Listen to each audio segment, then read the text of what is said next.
저번 주부터 이제 드보라의 이야기로 들어갔습니다. 저번 주 1절부터 4절 그리고 또 5절에 살짝 걸쳤지만 그 중심의 내용은 뭐였냐면 하나님이 왜 이 사사시대 드보라 시대에 한 남자의 아내이며 여자인 드보라를 하나님이 선지자로 부르셔서 하나님의 말씀을 전하게 하시고 또 사사로 부르셔서 이스라엘을 재판하게 하셨는가 라고 하는 내용을 중심으로 볼 때 그것은 지금 성경의 기자가 무엇을 말하자면 고발하는 거냐면 당시 이스라엘은 어쩔 수 없이 남성 중심의 사회이고 남자가 선지자가 되고 남자가 사사가 되던 시대임에도 불구하고 여자가 될 수밖에 없었던 그 시대 사람들 영적 상태를 진단하는 겁니다.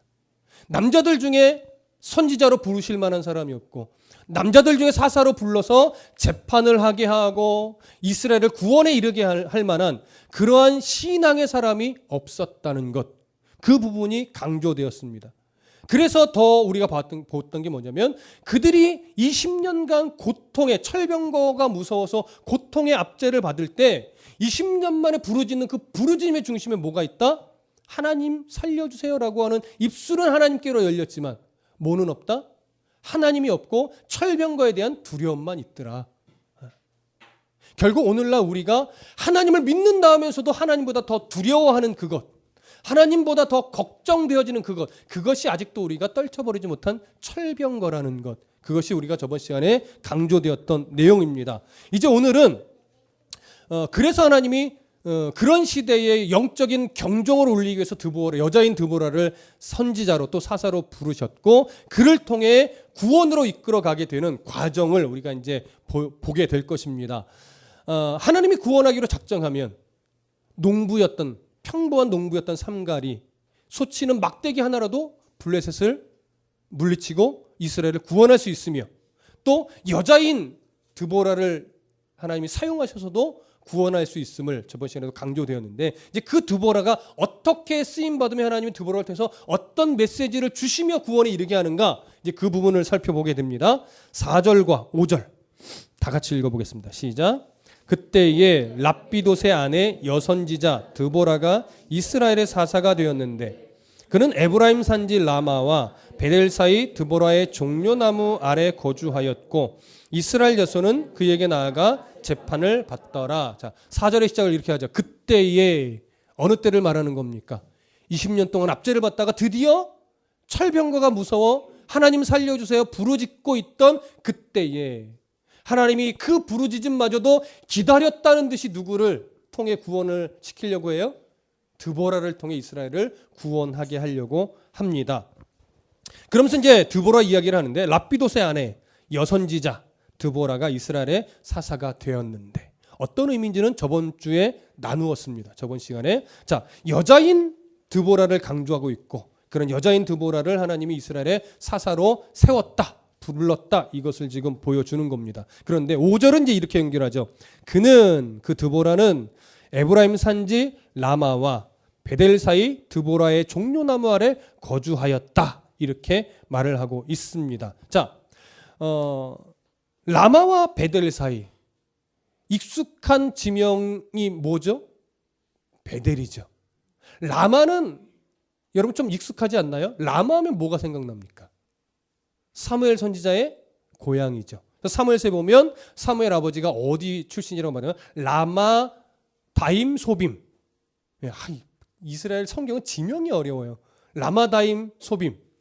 이 라마다임 소빔이 바로 어디냐면 오늘 본문에서 말하는 라마입니다.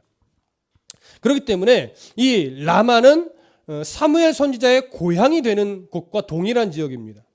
그러면서 사무엘 선지자는요 이후에 베델과 길갈과 미스바로 순회하여 다니면서 이스라엘을 다스렸다라고 사무엘상 7장에 기록되어 있습니다. 그래서 사사기 시대를 지나면서 이 라마와 베델은 이스라엘의 어떤 행정적인 그리고 영적인 중심지가 되는 곳이에요. 그래서 그 중심지가 되는 어떤 출발점이 오늘 드보라의 이 기록과 무관하지 않다라고 보여집니다. 자, 그런데 이렇게 중요한 지역이 되는 라마와 베델 사이에 뭐가 있다라고 말하냐면 5절에 보니까 드보라의 종려나무가 있고 드보라의 종려나무 아래 거주하였다 이렇게 표현하고 있습니다. 자, 드보라가 라마와 베델 사이 종려나무, 드보라의 종려나무 아래 거주하였다라는 표현은 어떤 의미일까요? 한글의 느낌은 딱 그거 아닌가요? 아, 드보라가 라마와 베델 사이에 드보라의 종려나무 아래 집을 짓고 거기서 살았었구나. 이런 느낌으로 우리는 좀 여겨집니다. 그러나 여기서 거주하였다라고는 히브리 단어는 요세베트라고 하는 단어예요. 이 요세베트는 앉다라고 하는 의미입니다. 앉다. 본래는. 자, 그러면 앉다라고 하는 게 어떤 의미냐? 거기서 살다라고 하는 의미가 아니라요. 앉다라고 하는 것은 공적 직무를 수행하기 위해서 앉아 있는 걸 의미하는 겁니다. 그렇기 때문에 이 드보라의 종려나무 아래는 이 드보라가 집을 짓고 사는 그런 거주지가 아니라 거기에 공적 사무소를 차려놓고 거기서 뭐 하는 거예요? 재판을 하고 행정의 업무를 보던 그런 장소라고 우리가 이해를 해야 되는 겁니다. 그래서 성경이 무슨 이야기로 오늘 연결을 해놓냐면 5절 중간 이후에 이스라엘 자손은 그에게 나아가 재판을 받더라. 이 내용으로 그래서 연결을 하고 있는 겁니다. 자, 이것을 봐도 당시 이스라엘은 여자인 사사 드보라에게 재판을 받았다라고 하는 거죠. 이것은 이스라엘 자체가 드보라가 이스라엘을 어느 정도 다스리는 면을 가지고 있다라고 보아도 무방할 것입니다. 자, 이 안에 무슨 의미가 살짝 책망에 담겨 있는 거예요? 남자들 중에는 이러한 영적 지도자가 없었다라고 하는 부분이 그 이면에 사실은 감추어져 있는 거죠. 그 내용을 우리가 좀 염두에 두시고 이제 6절과 7절의 내용으로 좀 들어가 보겠습니다. 6절과 7절 함께 읽어보겠습니다. 시작. 드보라가 사람을 보내어 아비노함의 아들 바락을 납달리 게데스에서 불러다가 그에게 이르되 이스라엘의 하나님 여호와께서 이같이 명령하지 아니하셨느냐? 너는 납달리 자손과 스불론 자손 10,000명을 거느리고 다볼산으로 가라. 내가 야빔의 군대 장관 시스라와 그들의 병거들과 그들의 무리를 기송강으로 이끌어 네게 이르게 하고 그를 내 손에 넘겨주리라 하셨느니라. 자, 여기 보니까 드보라가 사람을 보내어 누구를 불렀어요? 아비노함의 아들 바락을 불렀습니다. 근데 어디서 불러요? 납달리 게데스에서 불렀습니다. 자, 납달리 게데스라는 것은 이스라엘이라는 지도를 놓고 보면 어디냐면 가나안의 최북단 쪽에 가깝습니다. 우리나라로 얘기하면 거의 어디죠? 함흥? 우리나라 거의 북쪽이 어디인가요? 갑자기 우리나라 지도를 얘기하니까 잘 생각이 안 나요. 러시아 가까운 쪽.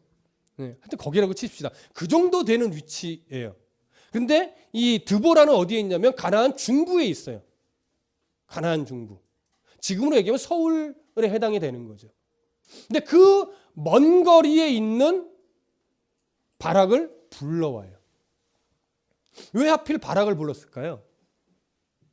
아마도 학자들의 공통적인 견해는 뭐냐면 지금 야빈과 시스라를 통해서 심한 압제를 받고 있던 주된 지역이 가나안 북부였기 때문에 북부 중에서도 이 납달리 지파와 스불론 지파가 그 직접적인 압제를 받은 대상이었기 때문에 그들을 구원하고자 아마 그 지파, 납달리 지파에 속해 있는 이 바락을 불러들인 것 같습니다.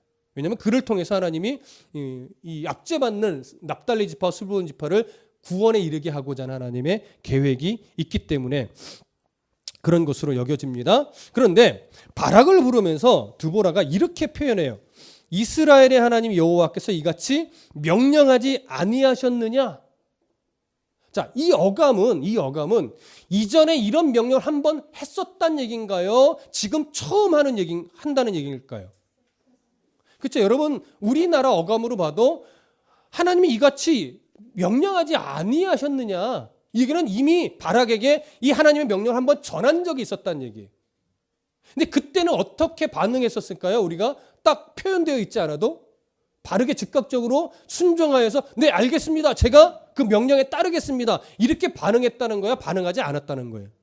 반응하지 않았다는 거죠. 그래서 그렇게 순종함으로 제가 그 명령에 따르겠습니다로 반응하지 않았기 때문에 드보라는 지금 다시 바락을 자기한테 불러 내린 거예요. 내려와라 너.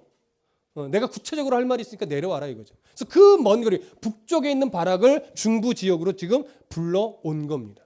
그래서 그 바락을 드보라는 앞에 두고서 다시 명령하는 거예요.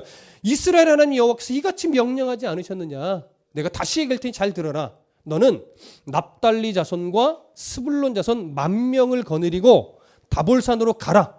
내가 야빈의 군대 장관 시스라와 그의 병거들과 그의 무리를 기손강으로 이끌어 네게 이르게 하고 그를 내 손에 넘겨주리라 하셨느니라. 자, 누구의 명령이에요? 하나님의 명령이에요. 이건 여기서 말하는 이 기손강 그리고 다볼산은 다 북쪽에 있는 겁니다. 납달리와 스불론 지경 그 근처에다 있는 지역이거든요. 거기에 10,000명을 네가 다볼산에 10,000명의 군사를 데리고 다볼산에 매복을 하고 있으면 내가 시스라의 철병과 군대를 기손강으로 이끌어내었다가 누구에게 인도한다고요? 바락에게 인도한다고요. 자, 이게 전략으로 보면 어떤 전략인 것 같으세요? 옛날 연투에 늘 있죠. 매복하고 있으면 유인을 해서 이 바락이 매복하고 있는 그쪽으로 쭉 데리고 오면 갑자기 쳐들어서 죽이는 거예요. 자, 이 전략이 왜 기가 막힌 전략이냐면, 먹히기만 하면 왜 기가 막힌 전략이냐면, 철병거는 어디서 유리해요? 산에서 유리해요? 평지에서 유리해요? 평지에서 유리하죠. 기손강이라고 하는 것은 우리나라처럼 V자 형태의 골짜기가 아니라 넓은 U자 형태의 골짜기를 말하는 겁니다. 거기에 한쪽에 흐르는 강이에요. 그래서 골짜기다, 강이다라고 하는 것은 기본적으로 여기서는 평지의 의미를 갖고 있는 거예요. 평지는 누가 유리해요? 철병거를 갖고 있는 시스라의 군대가 훨씬 유리합니다. 아니, 거의 100% 유리합니다. 그런데 그쪽으로 유인했다가 실패하고 도망하듯이 어디 쪽으로 가겠다는 거예요? 다볼산 쪽으로 가겠다는 거죠. 그 한껏 교만해진 시스라의 군대가 산으로 도망하는 이 드보라의 군대를 쫓아서 막 산으로 쫓아가는 거죠.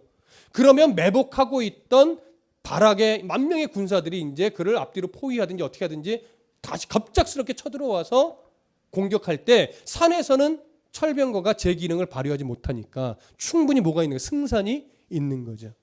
그러니까 하나님께서는 이렇게 이미 바락에게 이런 전략을 다 준 거예요. 이렇게 해라. 내가 뭘 하겠다? 승리를 주겠다라고 하는 거죠. 이게 하나님의 작전이었습니다. 그러면 이제 불러와서 그 눈앞에서 하나님이 이렇게 계획하고 계시니 너 순종하기만 해라 라고 하면 당연히 바락은 이제라도 어떻게 해야 돼요? 네, 알겠습니다. 제가 그 말씀대로 하겠습니다 라고 하고 스불론과 납달리에서 10,000명의 군사를 선별하여 어디로? 다볼산으로 가서 매복하는 게 맞지요. 근데 참 안타까운 것은 바락이 어떻게 반응을 해요? 8절 볼까요? 함께 읽어보겠습니다. 시작. 바락이 그에게 이르되 만일 당신이 나와 함께 가면 내가 가려니와 만일 당신이 나와 함께 가지 아니하면 나도 가지 아니하겠노라 하니 바락은 즉각적으로 네 알겠습니다라고 순종하지 않습니다. 뭐라고요? 드보라 당신이 나와 함께 이 전쟁터로 가주면 그러면 내가 가서 순종하겠습니다. 근데 당신이 이 전쟁에 함께 참여하지 않으면 저는 갈 수 없습니다. 이렇게 얘기를 하는 거예요.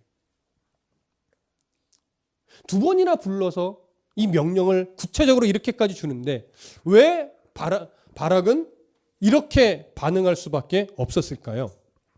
왜 이렇게 나약한 소리를 하는 걸까요? 아마도 아직까지도 바락은 하나님의 명령과 승리를 주겠다고 하는 이 약속이 이 약속보다도 철병거가 더 무서운 거예요. 현실적으로. 왜? 아직 하나님의 명령은 귀로만 듣고 있지 눈에 뭔가 보이거나 잡히지 않아요. 그러나 시스라의 철병거에 대한 두려움은 이미 20년 동안 그의 가슴속에서 계속 가지고 있던 두려움이죠.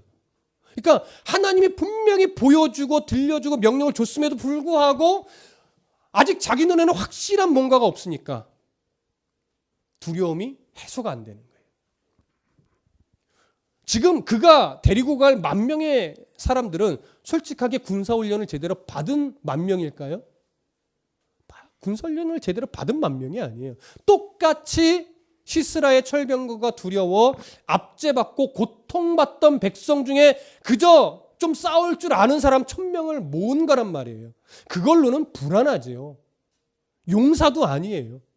그냥 좀 힘쓰는 청년들일 겁니다. 그들을 데리고 그 10,000명을 데리고 다볼산을 매복한들 정말 이길 수 있을까라고 하는 생각이 안 들까요? 저 같아도 들 것 같습니다.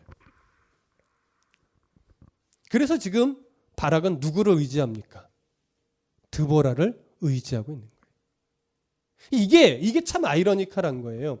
자, 하나님을 의지해야 될 바락인데 어쩔 수 없이 눈에 보이는 사람 드보라를 의지해요. 그래서 드보라가 함께 가주면 나도 전쟁에 말씀한 대로 순종하게 참여하겠습니다. 이렇게 이야기를 하죠. 이게 왜 참 아이러니컬하냐면 바락이 지금 하나님을 믿어요, 안 믿어요? 믿죠. 안 믿는 건 아니에요. 믿는데 그래서 하나님의 명령에 100% 순종하면 참 좋겠지만 믿으면서도 사람을 의지하는 거예요. 믿으면서도. 그러니까 바락은 여전히 철병거가 무서워요. 여전히.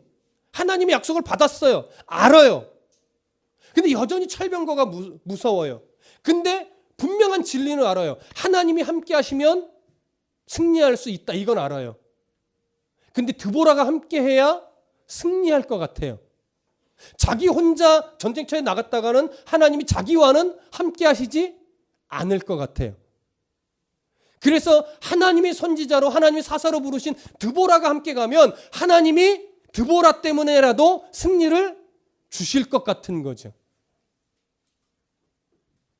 자, 믿음이 좋은 겁니까? 나쁜 겁니까? 애매하죠? 하나님을 믿는 거예요? 안 믿는 거예요? 애매하죠?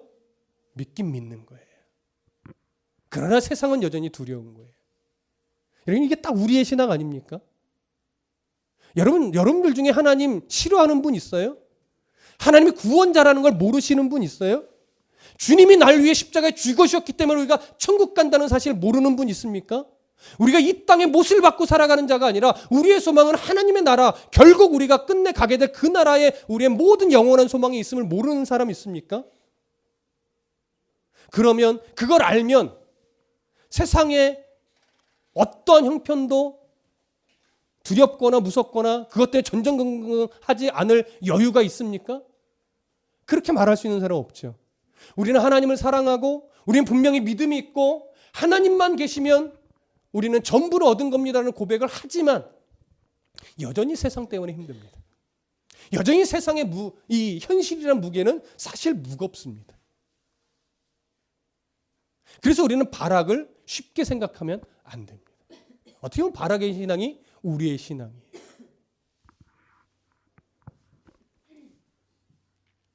우리가 넘어서야 될 신앙이 바로 이런 신앙이에요. 그래서 이런 신앙을 어떤 신앙이라고 말할 수 있을까라고 곰곰이 생각해 봤는데 저는 이 신앙을 위험하지만 좀 부적과 같은 신앙이라고 여겨집니다.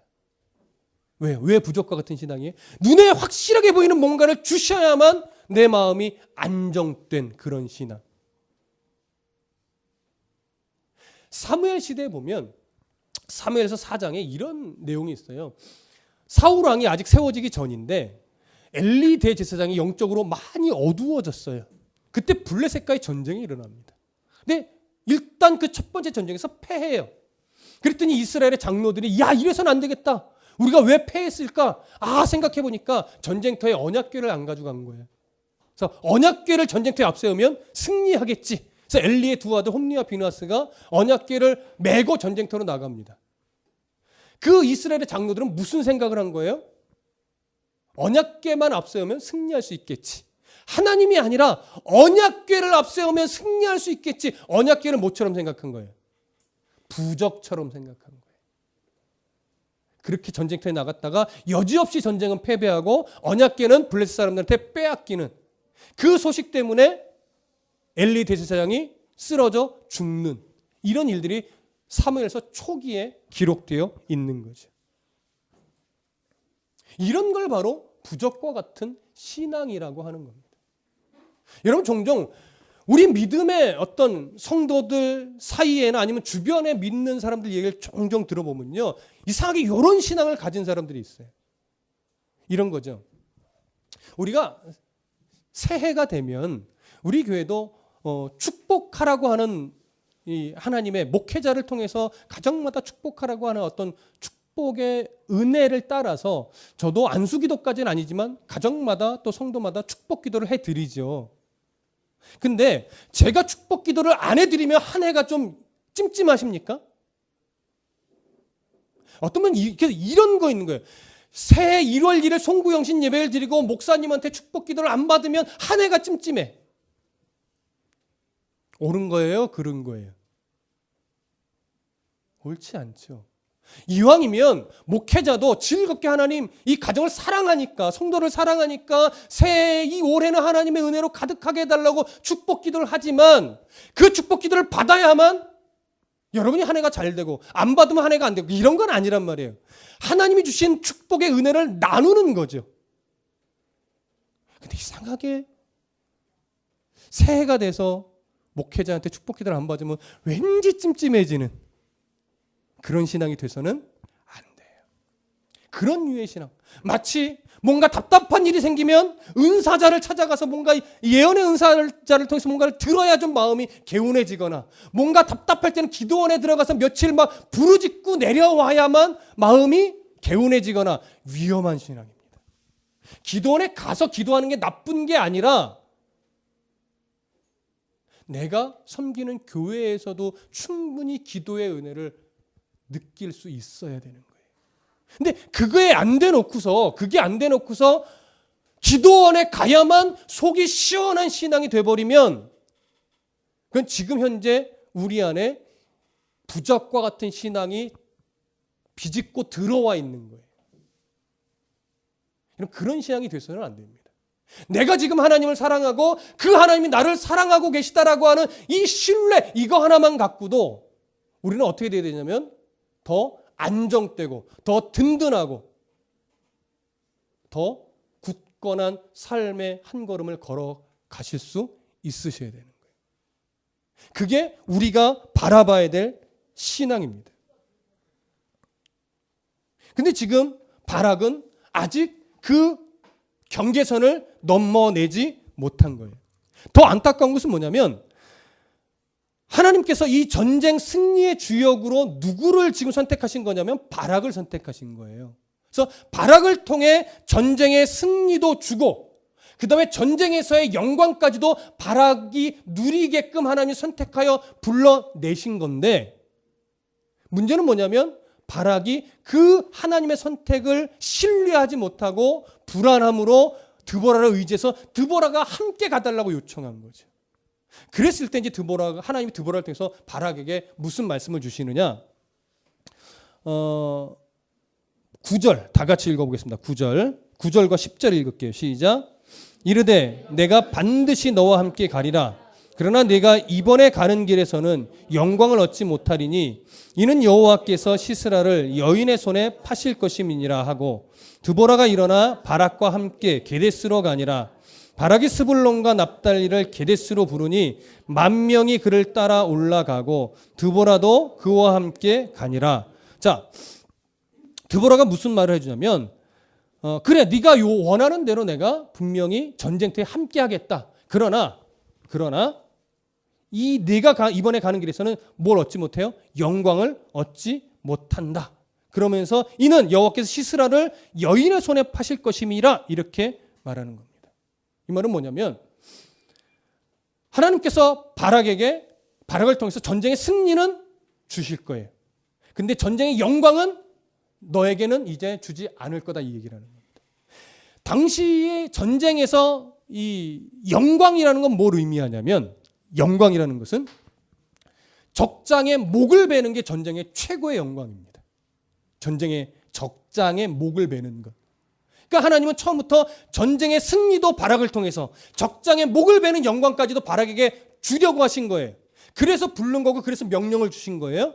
근데 바락은 거기에 온전하게 순종하지 못했어요. 그래서 바락에게 너 그렇게 불신을 했으니 내 말을 온전하게 믿고 신뢰하지 못했으니 전쟁에서는 승리를 주겠으나 전쟁에서 얻을 최고의 영광은 너에게 주지 않고 내가 여인의 손에 주겠다. 이 얘기를 하는 겁니다. 이것이 바로 바락이 잃어버린, 바락이 빼앗긴 하나님의 영광이에요. 그 영광까지 얻을 수 있었다면 아마 바락은 믿음의 수준이 한 단계 높아졌을 것이고 여자를 사사로 세웠던 그 시대에 다시금 바락이 사사로서 하나님이 세워가는 영적 위대한 지도자가 되었을 수도 있겠죠. 근데 그것을 바락은 잃어버린 겁니다. 놓쳐버린 거 아니요, 빼앗겨버린 거예요. 이 글을 통해서, 이 그림을 통해서, 이 상황을 통해서 우리가 중요한 진리를 하나 발견하셔야 됩니다. 뭐냐면 사람이 하나님의 뜻에 순종하지 않는다고 해서 하나님의 계획에 차질이 생길까요? 차질이 생기지 않을까요? 차질이 생기지 않습니다. 또한 불순종했다고 해서 하나님이 자기의 백성을 버리실까요? 안 버리실까요? 버리시지 않습니다. 다만 뭔 얻지 못해요? 그 전쟁을 통해서, 그 상황을 통해서 하나님이 부어주시려고 했던 영광은 경험할 수 없는 겁니다. 우리는 이 진리를 명확하게 알아야 됩니다. 우리가 순종하지 않아도, 우리가 하나님 앞에 엎드리지 않아도 하나님은 자기의 계획을 언제나 이루시는 분입니다. 그러나 부르심에 순종하여 나갈 때 우리가 얻을 수 있는, 우리가 누릴 수 있는 하나님의 영광은 누리지 못한다라고 하는 그런 안타까움은 있습니다. 그걸 아셔야 됩니다. 여러분, 개척교회를 하면, 개척교회를 해서 성도 한 명 한 명 하나님 보내시는 성도들과 말씀을 나누고 삶을 나누며 교회가 이렇게 조금씩 커갈 때 거기서 느끼고 배우는, 그리고 경험하는 하나님의 영광이 얼마나 크신 줄 아십니까? 여러분들은 조금씩 함께 느끼실 거예요. 그런데 동기 목사님들에게 괜찮아요. 이 시대가 아무리 개척이 안 된다고 해도 말씀에 목숨을 걸고 개척해 보세요. 하나님이 어떻게 교회를 세워가시고 풀어가신지 그거 경험할 수 있을 겁니다. 그런데 용기를 잘 못 내요. 그래서 개척을 못 하는 거예요. 그래서 제가 그러죠. 해봐요. 저 같은 사람도 해서 지금 6년을 견뎌내잖아요. 하면 하나님이 어떻게 교회를 세워가시는지 말씀만 바르게 전해보십시오. 하나님이 어떻게 교회를 세워가시는지 그 놀라운 은혜를 경험할 수 있을 겁니다. 용기를 못 내서 시작을 못하면 경험하지 못하는 거죠. 여러분, 이 영광이라는 것이요, 뭐 하늘나라에 상급이 쌓는다는 게 뭐 하늘나라에서도 우월해지는 이런 상급이 아니에요. 내가 느끼는 영광의 크기란 말이에요. 내가 느끼는 하나님으로부터 받은 영광의 크기, 그 감사함의 크기. 이걸 뭘로 얻을 수 있습니까? 헌금 많이 내면 이 영광을 느껴요? 봉사 많이 한다고 느껴요? 봉사 많이 하면 영광 못 느낀다, 이걸 얘기하는 것이 아니라 꼭 외적으로 무엇인가를 해야 느낄 수 있는 것이 아니라 하나님이 말씀을 통해서 우리에게 너 이렇게 살아라 가르칠 때 우리가 느끼잖아요. 아, 내게 이런 걸 원하시는구나 할 때 그것이 불편하고 힘겹고 자존심이 좀 상하는 일이라도 내가 예수를 믿는 사람이니까 그렇게 살아내는 씨름을 할 때 거기서 내가 하나님의 자녀로서 느끼는 영광스러움은요 엄청난 거예요. 근데 그 씨름을 안 하면 하나님의 자녀로서 마땅히 느낄 수 있는 영광스러움의 경험을 못 한다니까요. 이걸 얘기하는 거예요. 바락이 그때 내가 죽으면 죽으리라 순종하겠습니다, 하나님을 믿고 순종하겠습니다 해서 싸웠으면 승리는 원래 하나님이 작정하신 거니까 무조건 오는 것이고 적장에 목을 베는 영광까지도 경험하여 하나님 앞에 정말 큰 인물이 될 수 있었을 텐데 불순종하니까 하나님의 뜻은 하나님이 이루시지만 하나님으로부터 오는 영광은 경험하지 못하는 거예요. 그래서 제가 종종 청년 때 할 수 있다면 선교지로 한번 몇 개월이건 가서 인생을 한번 올인해 보는 경험을 하라는 게 뭐냐면 올인할 때 경험하게 된 하나님의 영광스러움이 있단 말이죠. 선교지에 가본 사람만이 느낄 수 있는, 또 선교사만이 느낄 수 있는, 저는 개척을 하면서 하나님의 그 크신 영광, 확실함, 교회를 세워가시는 하나님은 경험해서 흔들리지 않을 어떤 그런 용기를 가지고는 있지만 또 선교지에서 일으키시는 하나님의 영광스러움은 제가 별로 경험하지 못했어요. 왜? 선교사로서 사역해 본 적은 없으니까. 무슨 말씀 이해되십니까? 그 경험만이 우리에게 정말로 크신 하나님, 영광스러운 하나님을 가슴에 담을 수 있는 힘이 되는 겁니다. 그래서 뭐 사람이 이렇게 하라 이것도 중요하지만 여러분들이 말씀 안에 이제 부딪히면서 오는 것들이 있어요. 아, 예수를 믿는다는 건 이런 거구나. 아, 예수를 믿는다는 건 이럴 때 이렇게 하는 거구나. 아, 예수를 믿는다는 건 때로는 목회자를 통해서 이렇게 한번 권함을 받을 때 혜윤이처럼 선교지에 가볼게 하고서 가서 경험해보는, 그럴 때 그 순종함 속에서 하나님 부어주시는 영광스러움을 다 경험하면요, 그런 것들이 쌓여서 성숙한 신앙이 되고, 그런 것들이 쌓여서 흔들리지 않는 믿음이 되고, 그런 것들이 쌓여서 하나님의 뜻을 이루는 일에 있어서는 내가 겁을 내지 않고 달려갈 수 있는 용기가 생기는 거예요. 경험이 없으면, 해보지 않으면 이 용기를 낼 수 없어요. 왜? 영광스러움의 가치를 모르거든요. 그래서 오늘 이 발악이 하나님을 온전하게 신뢰하지 못하여서 빼앗긴, 영광을 빼앗겼던 이 실수를 이제 우리는 삶 속에서 범하지 않았으면 좋겠습니다. 치열하게 저와 함께 말씀의 씨름을 하고 계시니까, 씨름을 했다면 이제 거기서 부딪힘이 생기셔야 돼요. 결심들도 생기셔야 돼요. 결심으로 끝나면 또 의미가 없어요. 결심한 걸 오늘 넘어지더라도 내일 실천하면 돼요. 그게 그리스도인의 힘이에요. 내일 넘어졌어요. 괜찮아요. 모레 또 실천하려고 하면 돼요. 중요한 건 넘어졌을 때 내가 넘어진 걸 모르고 있는 게 문제이고, 넘어졌을 때 내가 다시 일어나야지 이 생각을 못하는 게 문제예요. 근데 넘어진 걸 넘어진 것으로 알고 다시 일어나야 된다는 사실을 내가 인지하고 있으면 그건 희망이 있고 소망이 있는 겁니다. 여러분, 그걸 소망하십시오. 하나님의 자녀로서 내가 하나님의 크신 영광을 내가 경험하고 깨닫기 위해서 내가 어떤 인생의 몸부림을 해야 되는가, 때로는 어떤 나이대에 하나님 어떤 메시지를 줄 때 내가 어떻게 순종하여 한번 올인해 볼 것인가. 그러면 여러분들 평생 흔들리지 않는, 바락처럼 빼앗긴 영광이 아니라 오히려 드보라처럼, 또 이후에 나오는 그 여인처럼 하나님의 영광을 손에 붙잡고 기쁨으로 하나님 앞에 나아갈 수 있는 담대함이 생기는 그런 복된 성도가 되시리라 믿습니다. 이런 은혜가 우리들의 삶 가운데 가득하길 소망합니다. 기도하겠습니다.